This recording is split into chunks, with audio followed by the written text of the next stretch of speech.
Welcome to the Squad Show. I'm Sam Ekstrom. CBS gave this game top billing. Nance, Romo, Browning, Wentz. And I'm looking forward to a little RPO. That's the run, pass. Oh, shoot. Hopefully that doesn't happen on Sunday. Reggie Wilson, sports director at Care 11. Carson Wentz gutted for JJ. Excited to try to help the team, though. Julia Daniels, sports reporter at Care 11. Just want to quote Sam Ekstrom's tweet from earlier this week that said, what if JJ McCarthy is Trey Lance and Max Brosmer is Brock Purdy? Yes. Skol! It's the Vikings Squad. Everything Minnesota Vikings every week. Breaking down all the big hits and game-changing plays from the land of 10,000 lakes. The way only the Locked On Podcast Network can. It's time to gear up. The Vikings Squad Show starts now.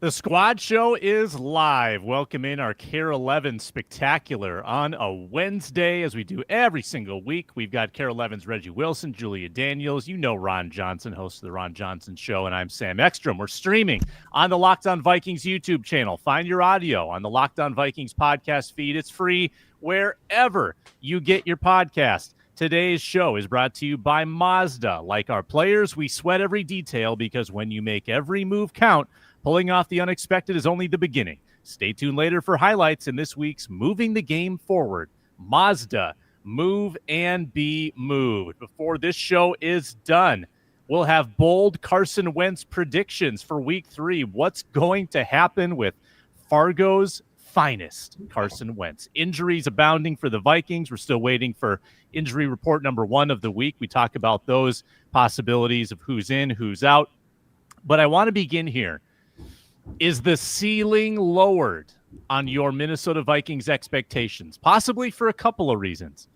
You've seen what J.J. McCarthy can do through 2 weeks. 7 out of 8 quarters, pretty bad. He's also hurt now.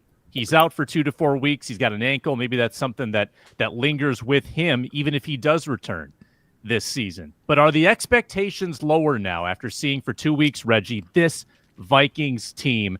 Do we need to ease up on the contender talk? No, I don't think so. But I think I was kind of on the fence about whether or not they were contenders anyway. I think we talked on this same roundtable before the season started. And Ron said, I think 11 wins, Ron? Did you say 11 or 12 wins? Yeah. 11. You had 10, Reggie? I had 12. I said 10, but that was kind of out of reluctance. Like, I kind of wanted to say 8 or 9, just because, like, I understand that they built the team to be what it is around McCarthy, to kind of overcome some of the first-year QB struggles. But, like, he had to take his lumps. And I think what's tough about this is, and Bruce Arians talked about this. By the way, love anything Bruce Arians has to say ever. But he talked about it on McAfee yesterday. He's just like, he's not getting better holding the clipboard. And so that's what's tough about this injury with JJ McCarthy, because, like, I just think he needs to keep playing. You know, some of those passes, you know, the errant pass to Naylor where he airmailed him, when he skipped the pass to Justin Jefferson, ankle may have been a part of the reason why that pass was skipped, but he needs to play. He needs to get a feel for some of these throws that need to be made. And, you know, all these people talking about, oh, man, was this just a soft benching? And KO was quick to say, hey, this was medical only. But benching him right now, only 2 games in, where 7 of his 8 quarters were not good, like, he needs to play his way out of it. I do think that JJ is going to find his way, but he needs to be on the field. And so this setback is tough. And so when you say lowered as far as the ceiling goes, I think not for me. You know, like, I still think they could still get to 9 or 10 wins or so, just because we've seen what Kevin O'Connell can do with any quarterback. You know, Josh Dobbs comes in here and he, you know, wins a couple games. So, like, I think he can get Carson Wentz up to snuff If not Carson, maybe Max Brosmer. I think he'll get them together enough to continue to be competitive, just because they have made the team much more competitive around the quarterback position. Now, it does suck that Aaron Jones goes on IR, and now they brought Cam Akers back for the third straight season, which is like we all could have seen that coming. So all these injuries kind of hurt a little bit of that expectation for how well they could do this year. But I think as Michael Jordan once infamously said, the ceiling is the roof. Yeah, Ron, Vikings fans aren't the most optimistic bunch around. Mm-hmm. We kind of expect the worst case scenario, but for whatever reason, I can give you the reason. When there's a backup quarterback coming into play, that's when we get excited. We're like, it's the next Cunningham. It's the next Keenum. Mm-hmm. It's Gus Frerotte. It's Jeff George. We love a good backup story. So that's why I think there's actually some excitement over this Carson Wentz move. I don't hear a lot of Vikings fans mailing in the season necessarily, but where are you at from your 11 wins? Do you think we need to adjust that at all? A little bit. Just a little bit. And the only reason I say that is just because Carson Wentz hasn't played football, like competitive football, being a starter, being the guy that everybody relies on, being the guy that's going to have the headset, going to have the green dot in a while. But Carson Wentz can still spin the ball. He's more likely to sit in the pocket. They're more likely to go to an offense that maybe J.J. McCarthy should have had, which is maybe dink and dunk, and then let's go deep. That's what I want to see. Like, that's what I'm interested to see this first. Like, I'm going to be cataloging those first 10 play or first 15 plays, because that's what everybody always talks about. When I played, same thing. We always kind of had our first 15 plays scripted. And then from there, you go off the cuff. I don't know if Kevin O'Connell is a 15 play script guy. It feels like he's a little bit more like 4 to 5 play script guy, and then he just kind of goes with what he feels. But at the end of the day, you have to change the expectations a little bit. I was going to change the expectations anyway with J.J. McCarthy still at the helm. Like, he is young. He's a rookie. It seems like this offense is very, like, we got to go deep, reliant on a left tackle that's not there. And I think that's the problem. I don't know if all of this can be put on J.J. McCarthy's shoulders, more so of just the long developing plays that you don't have Christian Darrisaw over there that can really hold down that left tackle spot, that can help out Donovan Jackson have those conversations. Your center is hurt. Michael Juergens is now your center. And so you're not having Kelly in there to be alongside of Fries. Like, it just, everything that we thought could happen has happened. And unfortunately, like, the good thing is the defense is doing whatever they can to just hold on. But they ran into a team that was willing to run the ball. With Carson Wentz, he's not an RPO guy anymore. He is not going to be able to get you 15, 16 yards with his legs on plays where they're just nobody's there. But we'll see. We'll see what he looks like. But yeah, my expectations are a little bit lowered. My expectations just look like a competent offense. Like, they haven't looked competent all season. Like, it does not look like it's a well-oiled machine. It does not look like they have a scheme or a plan. Like, when you watch the Buffalo Bills, it sounds like a symphony. Like I imagine that's what a symphony looks like if you were to draw it out and say this is what a symphony should look like. I mean, it is like Thursday night, people, just watch. It's masterful. Like the way Josh Allen comes to the line of scrimmage, the way he manipulates the defense, and then he just gets the ball out of his hands quick. And then you make the wrong mistake, he's going to hit the right guy. You make the wrong mistake, he's going to hit the right guy. And then eventually, he's just going to run you over with his 6'5", 240-pound frame. And it's beautiful to watch. I mean, it's just beautiful to watch. And yeah, so I've lowered my expectations for the Minnesota Vikings. Yeah. Julia, did we have some naivete about how seamlessly J.J. McCarthy would start his career? I think we convinced ourselves with all the talent around him, with Kevin O'Connell sprinkling his magic dust on the quarterback, that there would be no hiccups. But there have been hiccups. There probably will be more hiccups. There's only been touchdowns scored by this offense in 1 quarter out of 8. So in that spirit, do you also kind of have to lower your ceiling on this team? I'll be honest. And Reggie knows this, I have never really said, like, absolutely this is the guy that's going to make this happen immediately when he gets out there. I have said on paper, sure, it looks like everything should run smooth, but that's not how the NFL works. That's not how football works.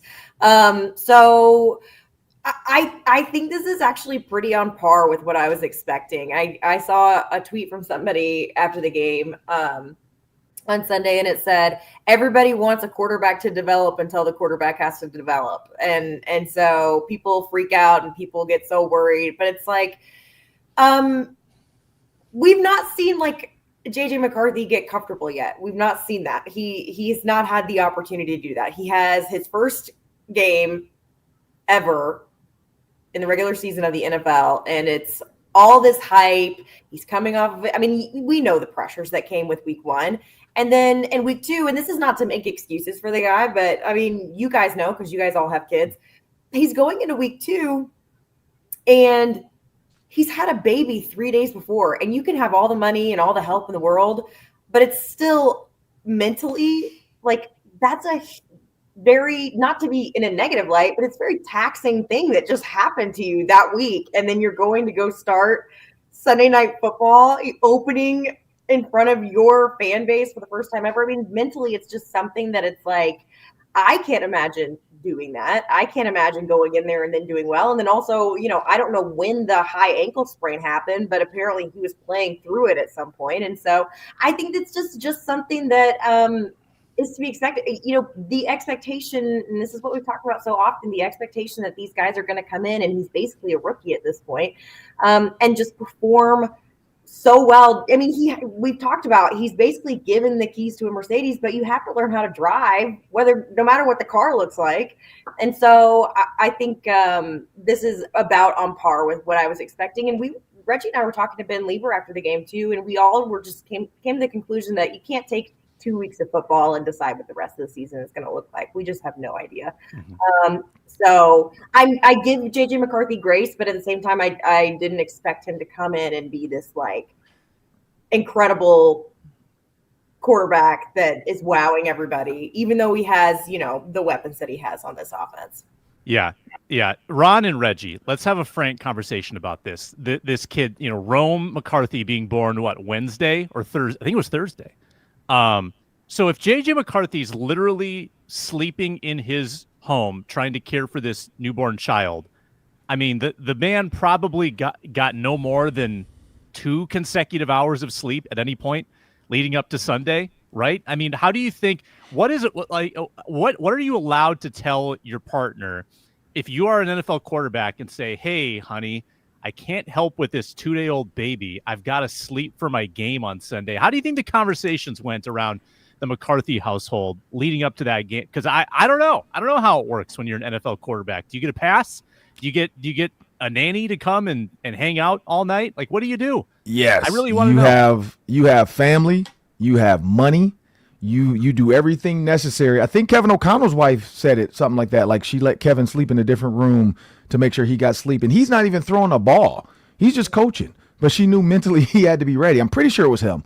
If not him, it was another quarterback. But I've heard other quarterbacks and players make that comment like, hey, yep, I slept in a different room because the baby was in our room and my wife had to get up and breastfeed. We had family staying with us. Like, when you have grandparents, you know, I'm pretty sure her parents are there or somebody's like they're helping out to make sure this baby and that quarterback is well taken care of. But hey, now he can miss all the sleep he needs right now. Like, he's just resting that ankle. Like, he can go to practice a little bit tired from changing diapers and helping her breastfeed, which there's not much help you can give when a woman is feeding the baby, besides a little back rub, maybe some water, maybe some juice, just a little moral support. But other than that, that's mom and baby time. But yeah, I'm pretty sure that, like, wives of athletes, if they're dialed in and they're on the same page, because I think in the offseason it flips. Dad does everything in the off season, but during the season, mom, you gotta help me out here because I gotta get to work. I gotta get sleep. I gotta be up by 5 a.m. Is it okay if I sleep in the guest room? So I'm hoping that's what they did, but who knows? This is a young guy. You never know. He might be in there going through it with her and just saying like God's gonna help me out here. He's gonna get me through this. So there's 2 sides of it. I think he's gonna do whatever's best for his relationship. No doubt. Reggie can probably speak to this whole thing. He's been through it pretty recently. Reggie better not be sleeping in a different room. Reggie, you can go through it. Reggie's got to get ready for the 10 o'clock news, Ron. Oh, he'll be fine. Put a little makeup on under the eyes, and yeah, nobody would even notice. Reggie, did you play that card? I got the news tomorrow, sweetheart. It lasted for all of maybe like 2 days. And, Yeah, now I get up. I got up this morning. She was fussing. It was like 3 something in the morning. Wifey went to the other room to get some milk prepared, and I had to tend to this fussy baby until mom came back. So I couldn't go back And to look sleep. watch what's going to happen tonight on the news. You're going to overthrow your the proverbial overthrow. You're going to miss your break. I know. You're I going to know. overshoot the break. You're going to go long. Something's going to happen. You're going to be No, talking like, about. okay, look, and this is not to make any excuses for JJ McCarthy because I don't know, and he's much younger than I am. Okay, so let's set that up. So he's, maybe he can weather a little bit more. But I will say, and Julia can speak to this, I was all over the place on Sunday when we did Vikings Extra because at that point it was late, and at that point I had been up for something like 14, 15, 16, 17 hours or something like that. Mm-hmm. And so by the time we were, Julia knows, like, I pushed through a couple reads that I wasn't supposed to. Like, I was all over the place. It was like my brain knew, but like it looked fine on air though, so that's what really matters. There we go. Exactly. There we go. But I have not felt, and I told my wife this as well, like, I have not felt as sharp, like firing, like, quick-witted stuff, like, it doesn't come to me as naturally. I think I just need to kind of like get more like used to the sleep deprivation of it all, and just all of that. I'm still not the same person that I was before the baby came. So, like, not making any excuses for JJ, but he probably was dealing with some stuff, but he's got way more resources than I do. So I'm sure, like the first night, I think he told Melissa Stark the first night he slept for 5 hours. I said 5 hours. What? No chance. How? No chance. So yeah, that's my 2 cents. They paid extra for the sleeping baby. They paid a little extra, like, hey, can we get one that comes out already sleeping? Oh, sure. I'm not gonna lie. I hate to do this, but my second child slept so much, actually both of them, that the nurse had to come in and actually wake her up to eat. And then later, the doctor came in and said, "Hey, if that baby wants to sleep, do not wake her up to feed her. She will let you know when she's hungry." And so, yeah, so I actually, we were pretty, like, I remember waking up and the nurse was in there and we're both like, "Wait, what? Why'd you wake us up?" And she's like, "Oh, she hasn't eaten in like 4 hours." We're like, "She's fine. She'll figure it out." And both of them figured it out. Like, they both were sleepers. So I will say we were blessed in that. Ron. We were blessed there. You.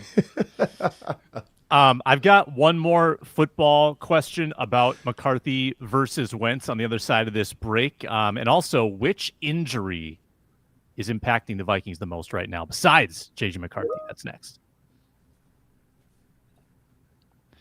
Brought to you today by FanDuel. Of course, the NFL season is here. Of course, you can bet live. You can do parlays. You can do future bets. And if you're a new customer, you can bet $5 and get $300 in bonus bets if that $5 bet wins. We were talking before the show. Buffalo, Miami this week.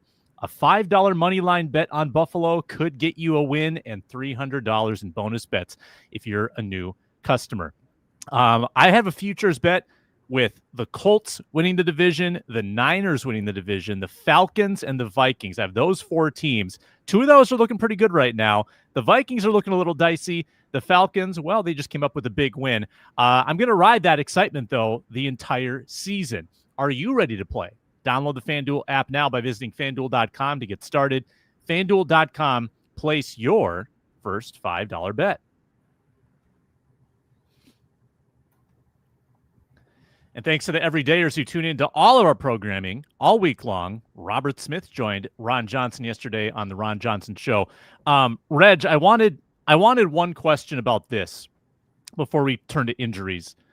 If Carson Wentz comes in immediately and executes the offense the way it should look, he's been here 3 weeks. JJ McCarthy's been in this offense for a year and a half. right? He's been in the building at least. So what does that tell you? If indeed Carson Wentz can do what Kevin O'Connell wants him to do, does that tell you that J.J. McCarthy is unable to pick up a KOC offense, or does it tell you that KOC has simplified the offense in some way for Carson? Like, what will the message be if it just looks normal again?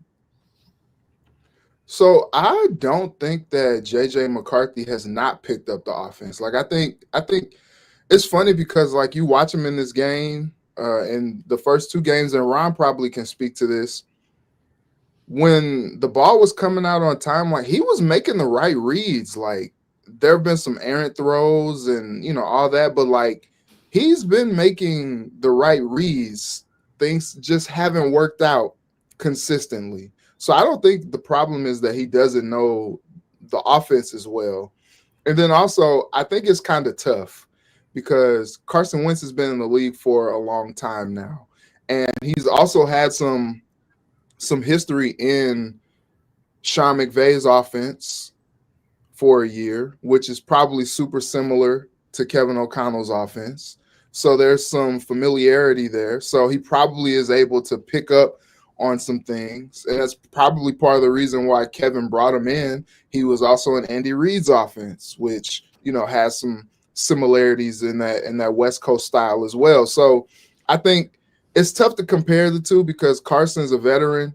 This is not his first rodeo. He's had to come in and learn offenses on the fly a few times now. And so, like, if he has success with the offense, I don't know that it's some, like, referendum or some big, like, indictment on JJ McCarthy. I just think that it's a veteran doing what a veteran does. I mean, Kevin brought Josh Dobbs in, wasn't prepared to play him early on, but then Jaren Hall goes and gets that concussion, and now it's like, oh shoot, it's Josh Dobbs' time, and he's able to, bring them back in Atlanta, plays well the next week against the Saints, and he wasn't very, but then Josh Dobbs has played for like 72 teams. So, like, he's picked up the offenses well on the fly. So I think you kind of have to give JJ a little bit of grace.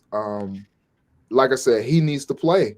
It's just tough that, now he's dealing with another injury. But Carson is a pro, and I think he knows what to do in these moments. Now, what I will say is it's going to be some interesting conversations if Carson comes in and lights things up and JJ has to miss more than a week. And it's like, oh, shoot, like, do you keep riding the hot hand and let JJ fully heal up, or do you go back to your quarterback of the future in the present? Well, it shapes up very well for controversy here, Julia, because super winnable game against the Bengals and a backup QB.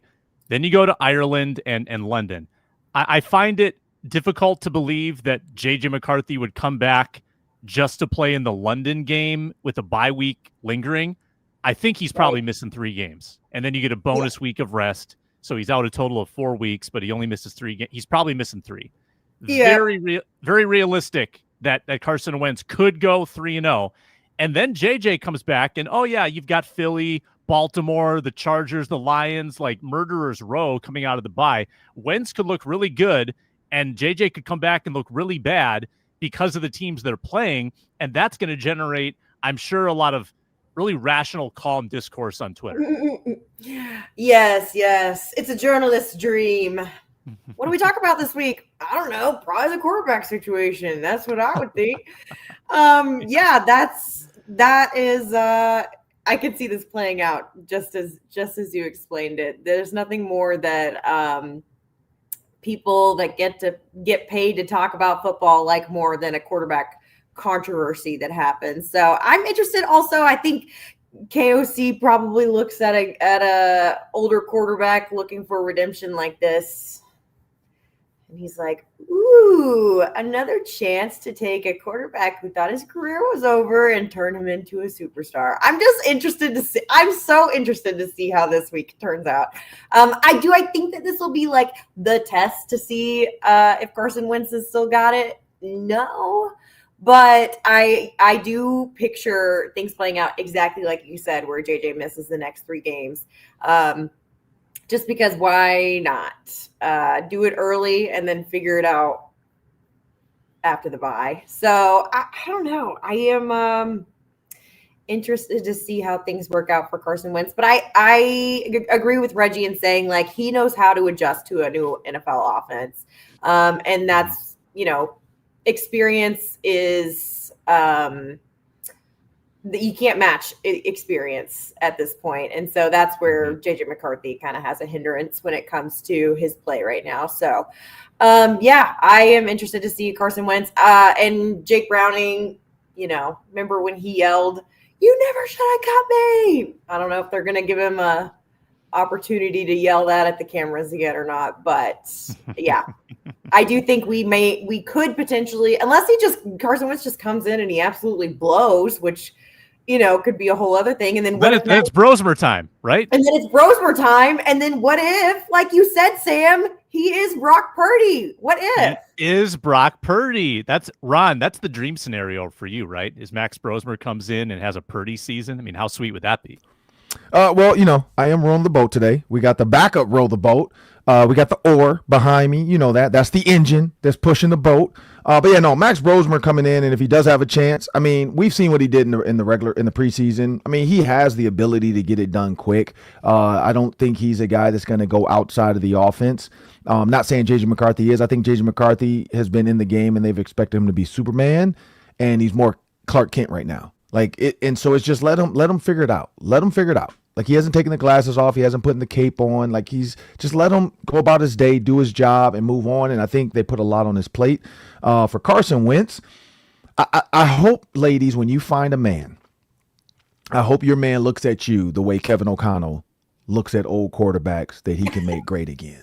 Like, the way he sees him is just like, I just imagine him, seeing him in the hallway, just like, I got you. I told you he's doing this. And for those watching, or for those that are not watching, you just missed some hand signals from Julia. Mine was the heart emoji. I think that's how the kids do it. Or you do this and then they finish it for you. All the weird kid stuff on TikTok. But yeah, no. So I look at this as Max Brosmer could be the answer. I mean, we'll see. This feels like, this is like a reverse Any Given Sunday. Jamie Foxx came in, as the third quarterback. Maybe Max Brosmer has his Any Given Sunday moment, where it's the one quarterback goes out with injury, the next quarterback goes out with injury, and then all of a sudden Max Brosmer has to come in, and they call him Willie beaming. I mean, I could see it. I see Max out there, with the chain on all of a sudden. You just never know. But it will be. There's the thing. Christian Darrisaw and Jordan Addison being out, I think we're forgetting how much Jordan Addison did for this offense last year, and then even in training camp. And that's the key. Like, I watched a couple videos, and I'm going to watch it more today. Today is my day to do my 3-minute drill for the Minnesota Vikings, and so I get to watch a lot of film today. And I'm checking out some of the TJ Hockenson routes, because I saw one route that was an incomplete pass that maybe should have been a completion, and the route he ran gave All-American vibes. I don't know if you guys have watched that TV show, but Spencer James, the way he runs routes before they got him a stunt double. Oh my goodness. Terrible. That's terrible. I saw that clip circulating. Yeah. Terrible. And here's the thing. It's one of those things where the head nod isn't the problem. The problem is you're head nodding nobody. Like the thought is get on his toes. And so if you teach get on his toes, it literally sounds like you say get on his toes. So what does that mean? Run at his feet. Why are you running to his right and then head nodding to the right? Dude's like, who are you faking out? Nobody's over there. So run at his feet, get on his toes, then do the head nod. And maybe, because if you go inside and you head nod out, maybe that DB or that linebacker assumes like, oh, shoot, he released inside, just trying to give himself more room to run an out route. That's how you do it. If you truly have a two-way go in that route, then you need to get head up. So you get head up, you eat them up, because there was nobody to the left and there was nobody to the right. TJ Hockenson had the entire middle of the field. And that's what also worries me about some of the offense. Like, we're blaming it on JJ McCarthy, but if we break down the film, and I haven't like gunned it deeply, like today is going to be my day to watch a little bit of that game on the All-22 to really see it. I don't know how much of this is JJ McCarthy's fault versus, just maybe poor concept, maybe not great routes run. I mean, there's a lot. And then, of course, no left tackle. So no left tackle, no starting center. It is what it is. It wasn't great, but I'm looking forward to Jordan Addison coming back. Like I want to see what he brings to this offense. It's a good segue. After this break, we will answer which absence is weighing the most on the Minnesota Vikings right now as the squad show continues. It's Brosmer time. We're brought to you today by Mazda's, moving the game forward. For those who believe it's not just about playing the game, it's about redefining it. These are moments that do more than put points on the board. They move crowds, move culture, and keep moving the game forward. How about moving the chains forward? Who did that on Sunday? That was Bijan Robinson. Absolutely demoralized the Vikings. As someone said in the chat, when you can't stop the run, it demoralizes you. It just saps all of your soul when you can't get off the field on third down. Teams can just run the ball down your throat. That's what happened with Bijan against the Vikings on Sunday. He moved the chains forward. He moved the game forward. When you follow what moves you, the unexpected is only the beginning. And just like there's more to every highlight, there's more to a Mazda vehicle. Mazda, move and be moved. I was tallying this up.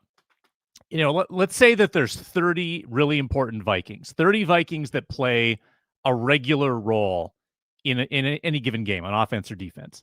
The Vikings are missing like 12 of them. I mean, it's bad right now. From C.J. Ham, to Jeff Okudah, to Andrew Van Ginkel. Now Aaron Jones goes on the IR. Cashman's on the IR. Chandler's on the IR. We don't know about Darisaw. We don't know about Harrison Smith. I think there's a chance they come back. Ryan Kelly with his sixth career concussion, not great.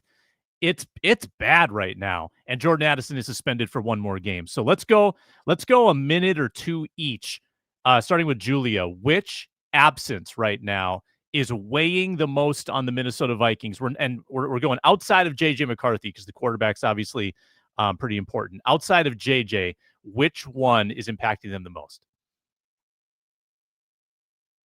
She is muted. She's muted.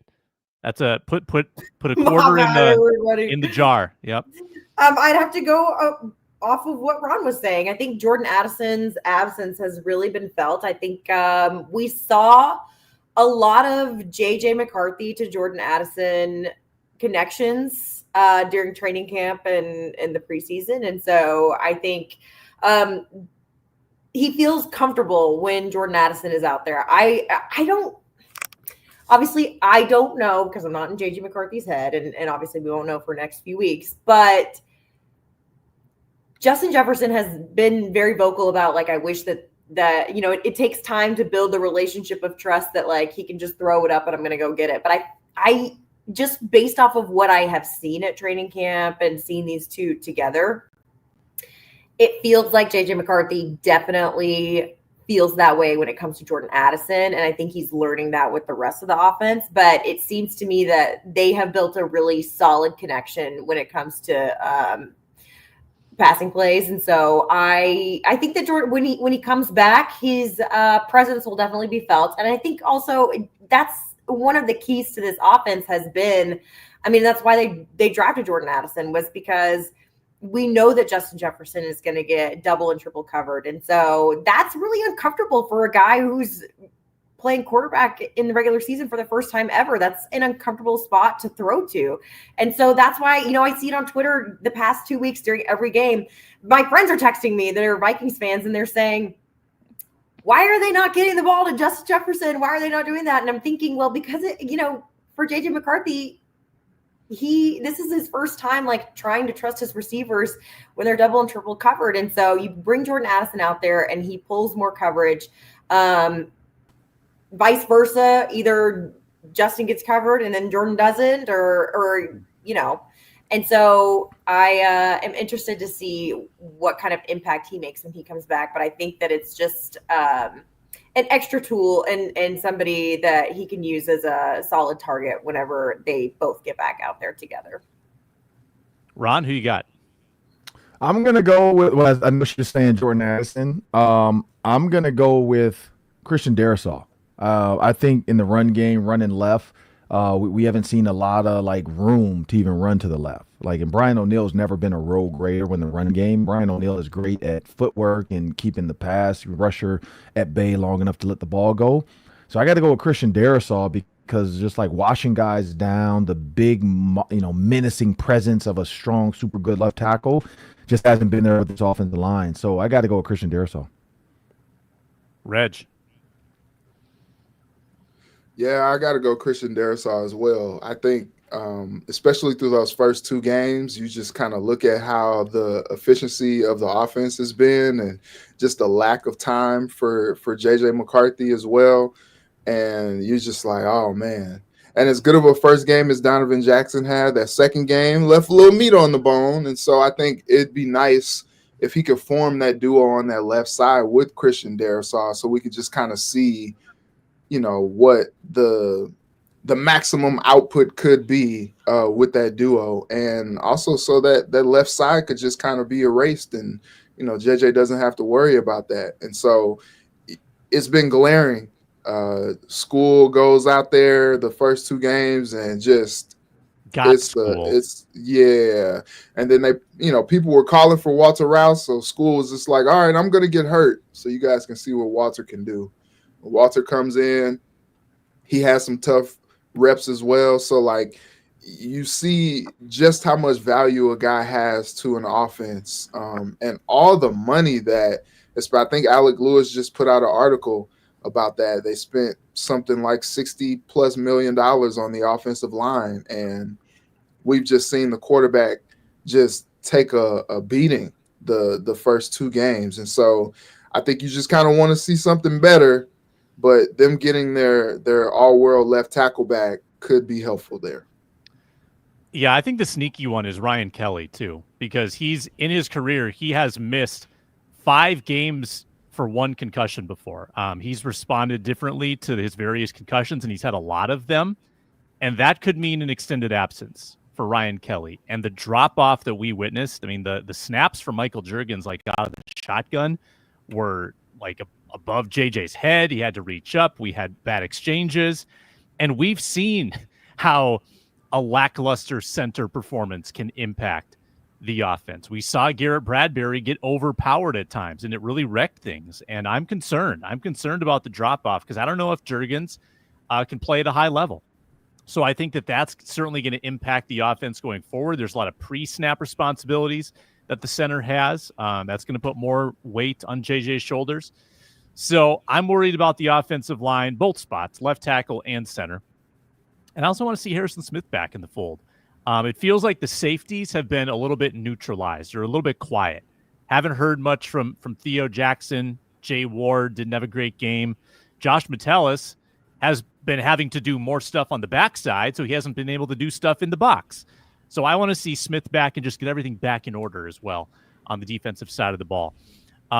Let's get into our week 3 FanDuel locks when we come back. And we also had somebody actually win a bet in week 2. We'll tell you who that was on the other side of this break.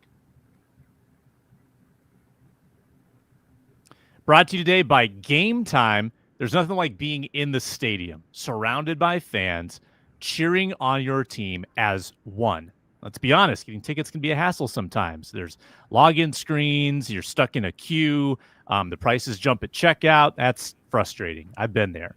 Game Time, you eliminate all that. This app gives the advantage back to the fans. It's fast, it's easy, it's backed by Game Time guarantee. 100% authentic tickets, no worry about scams whatsoever. This isn't Craigslist here. All fees are included when you toggle that on. The price you see is the price you pay. You get the panoramic view from your seat. You get amazing deals, and it does a good job of highlighting those deals. Like you could have gotten into Vikings Falcons for like $103 on game day. It's really good for an NFL home opener. This app just makes it super simple. They've got zone deals as well, where you pick the section, Game Time picks the seats, you save big. Download the Game Time app, create an account, use code LOCKEDONNFL for $20 off your first purchase. Terms apply. Again, promo code LOCKEDONNFL for $20 off. Swipe, tap, ticket, go. Download Game Time today.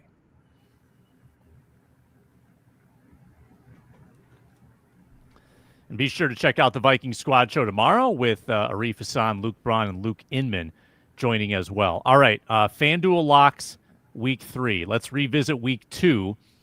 Nobody won in week 1, but we did have somebody win a bet in week 2. It was Julia Daniels. Happy birthday. A birthday victory for Julia. She had the Falcons winning the race to 5 points in the game. An obscure bet, an effective bet. And she got that at plus money, at plus 112. So Julia is in profit. The rest of us are 0 for 2. I had the over at 49.5. Only missed it by 18 points. So that did not come together. Reggie had the first scoring play, Vikings TD, Reggie. That was a loss. They did not score a TD at all. So neither of us were close. And then Ron had Jordan Mason. An idiot. Yeah. I mean, I don't think you're an idiot, but, no one has – if you bet like a Vikings offensive bet in the first 2 weeks, odds are you lost. There have not been a whole lot that have hit. Ron had Jordan Mason, 50-plus rush yards. That was a loss. He had 30. So nobody was close except for Julia. We get into our week 3 FanDuel locks, and once again, the lines aren't on the board right now. We don't see the exact numbers for Jefferson, for Chase. If you want to take them blindly and just say whatever the line is, I want the over or I want the under, you can do that. But let's get into the week 3 locks. Let's go Ron Johnson. Oh man. First half, Minnesota total points. I'm gonna go the Minnesota over 10.5 points in the first half. Over 10.5. That's plus 104 for Ron. So you're thinking a fast start for Carson Wentz. Reggie. All right, I'm gonna go sicko mode here, based on how the last one went. Will there be overtime? Plus 1,300. Yes.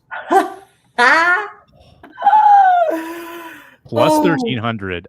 Vikings and Bengals went to overtime back in 2021 in the season opener. So there's some precedent there. And Julia. 23. Oh my gosh, you're right. Wow. Oh, it's happening. I'm going to go based off this last game. First, what is this? First scoring play, Minnesota Vikings field goal plus 300. Roll Tide, Will Reichard.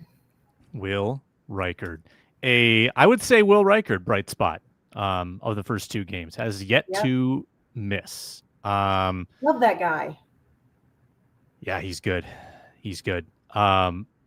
So I'm gonna go off the board here. I'm gonna take something. I don't care. I don't care what they say the line's gonna be. I'm just taking the over. I think that there's going to be an adjustment in this offense. They're gonna get the tight ends involved. So whatever the TJ Hawkinson over under is, I want the over on TJ Hawkinson. We saw him get cooked on that route he ran where he didn't fake anybody out. Looks like he's washed. I'm zigging the other way. TJ Hawkinson over yardage, whatever that might be. Those are our FanDuel locks for the week here on the Squad Show. Let's end the show with this. A bold Carson Wentz related prediction for the game. Ron, give us your best. What is Carson Wentz going to do on Sunday? He's muted. 200 yards, 2 touchdowns. It's modest, reasonable, not bad. Think Vikings fans would take it. And how about how many picks? Any picks? 0 picks. He's going to take care of the ball. Clean sheet. This is what Minnesota does. They break your heart. They get you super excited, and then they're going to lose in the playoffs. This is what's going to happen. It's about to be mayhem. Everybody's post-game shows on Sunday is going to be, oh, my God, Carson Wentz is back.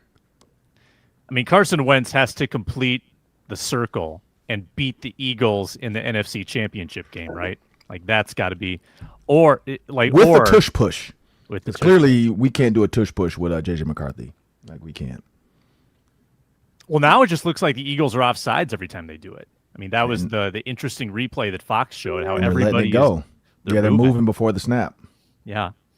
Reggie, Carson Wentz prediction. 350 yards, 3 touchdowns.